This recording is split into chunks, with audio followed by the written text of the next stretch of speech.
Last May we brought you a story about an upper house inquiry into the state's smash repair industry. One of the questions raised related to cost pressures in the industry and the safety issues for consumers who identify faulty repairs to their vehicles. Now the report has been delivered and a political debate is erupting about the extent of the safety problems exposed and what reforms are now needed. Elise Morgan reports. Was that Georges River and McCall? Yeah, that's it. Today, tow truck driver Frank is on his way to the first accident of the day.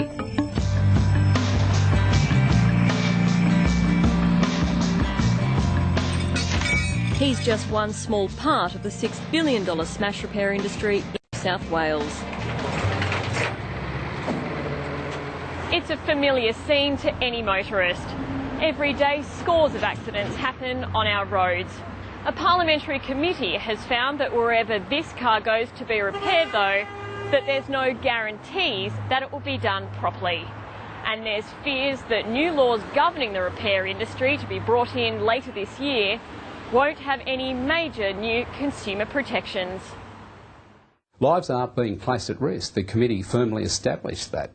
Committee member Ray Williams was horrified by the findings.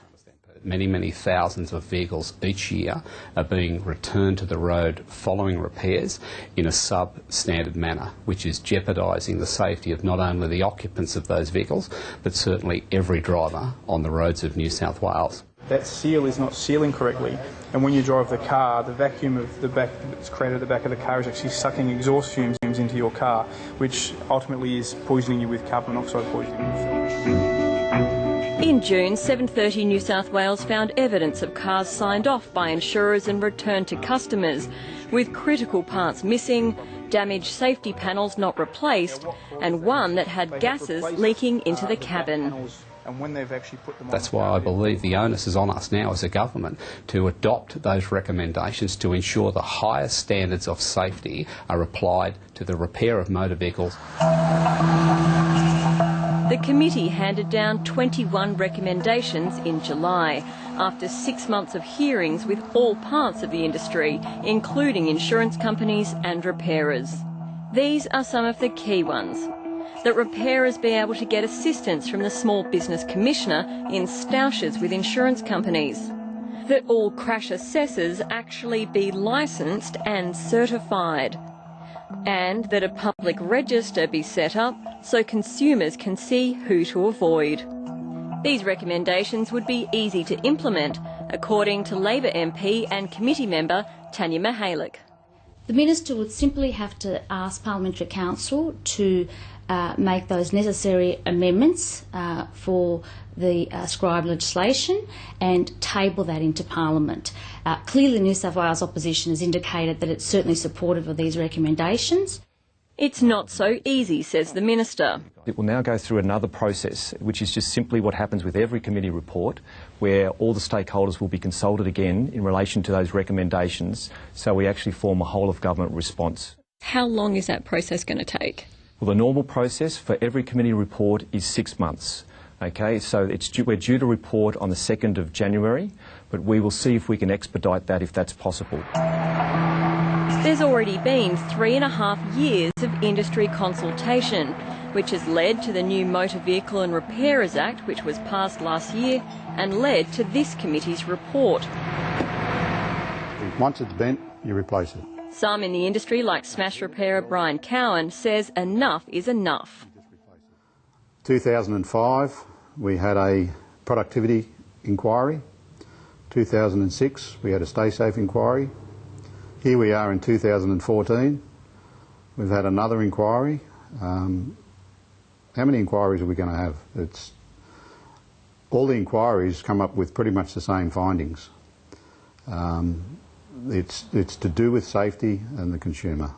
But the Insurance Council disagrees. A lot of these recommendations are really premised on a inaccurate and unsubstantiated allegation that there are unsafe cars put back on the road. There is no such evidence of that. However, the insurers admitted during the committee hearings that they do have to rectify some repairs. There are rectifications which occur. They're a relatively small number, I have to say, because the industry actually repairs something like 2.5 million cars a year, and the number of rectifications are actually a relatively small number. The council has been lobbying the government over the recommendations.